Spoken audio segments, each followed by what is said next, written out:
ще не вмерла України ні слава, ні воля,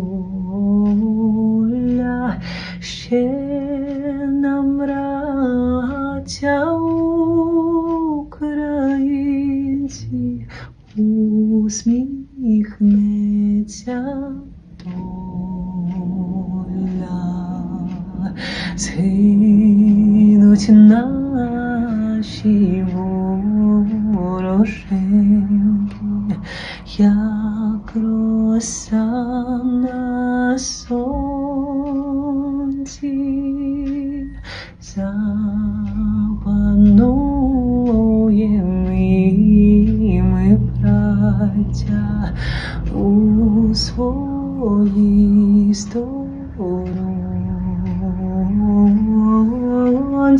душу й тіло ми положим за нашу свободу і покажем, що ми браття козацького роду.